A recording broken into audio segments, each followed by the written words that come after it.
Is there something that you believed early on in your career, whether it's some kind of piece of advice that you were given or just something that you kind of believe that you kind of had to do that you no longer believe? This sort of when I was coming up in the law firm environment, I think every advice you gave was like seen as having to be just essentially perfect, basically. Like if you don't before you write an email, before you ever advise a client, if you haven't done like 5 to 10 hours of work checking into it, then you haven't done it right.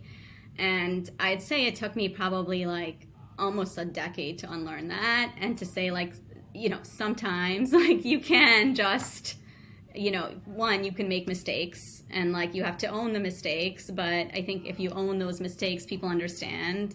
And two, I do have, at some point, you have the experience and you have the knowledge to be able to advise without doing hours and hours of work. And you should always do your research and you should always do work. But this idea that everything that you say and everything you write down has to be absolutely perfect and unimpeachable, I think just, can paralyze people. And I think that kind of is the biggest thing. And I still obviously I do my best and I really try and not make huge mistakes, but I see that not everything I say is unimpeachable, and something I said might be wrong and someone may come back to me and say, look, think about this differently, and then I'll learn from that and think about it differently, and I don't have to feel bad about not getting it completely right. So I think that particularly for women, I found it can be paralyzing. I think women have this idea that they have to always be perfect at all times. And I think when you reinforce that with that kind of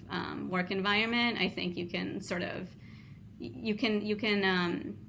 people won't take risks. They won't innovate, they won't go past their point of comfort, which is what you really need, I think, to move the needle.